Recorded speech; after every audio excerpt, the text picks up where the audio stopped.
Mesdames et messieurs, je vous signale tout de suite que je vais parler pour ne rien dire. Oh, je sais. Vous pensez, si elle n'a rien à dire, elle ferait mieux de se taire, évidemment. Ben, c'est trop facile. C'est trop facile. Vous voudriez que je fasse comme tous ceux qui n'ont rien à dire et qui le gardent pour eux? Eh bien non. Moi, lorsque je n'ai rien à dire, je veux qu'on le sache. Je veux en faire profiter les autres. Et si vous-même, mesdames et messieurs, vous n'avez rien à dire, eh bien, on en parle, on en discute. Je ne suis pas ennemie du colloque.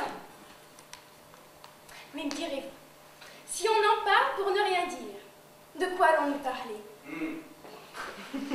Eh bien, de rien. De rien. Oui, car rien, ce n'est pas rien.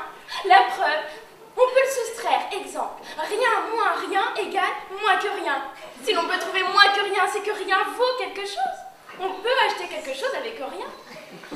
En le multipliant, une fois rien, c'est rien. Deux fois rien, ce n'est pas beaucoup. Mais trois fois rien. Pour trois fois rien, on peut déjà acheter quelque chose. Et pour pas cher.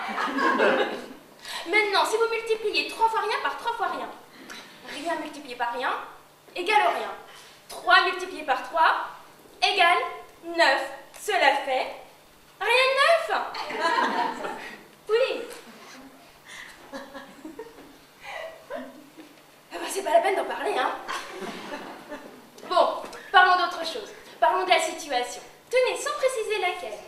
Si vous me le permettez, je vais faire brièvement l'historique de la situation, quelle qu'elle soit.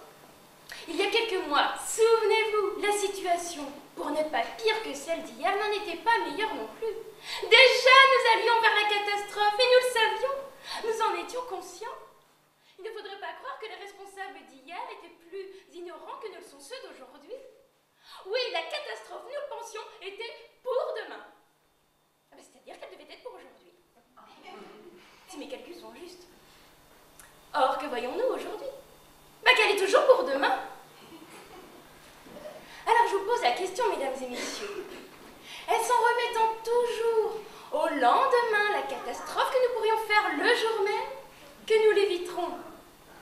Entre parenthèses, je vous signale que si le gouvernement actuel n'est pas en mesure d'assurer la catastrophe actuelle, il se pourrait que l'opposition s'en empare.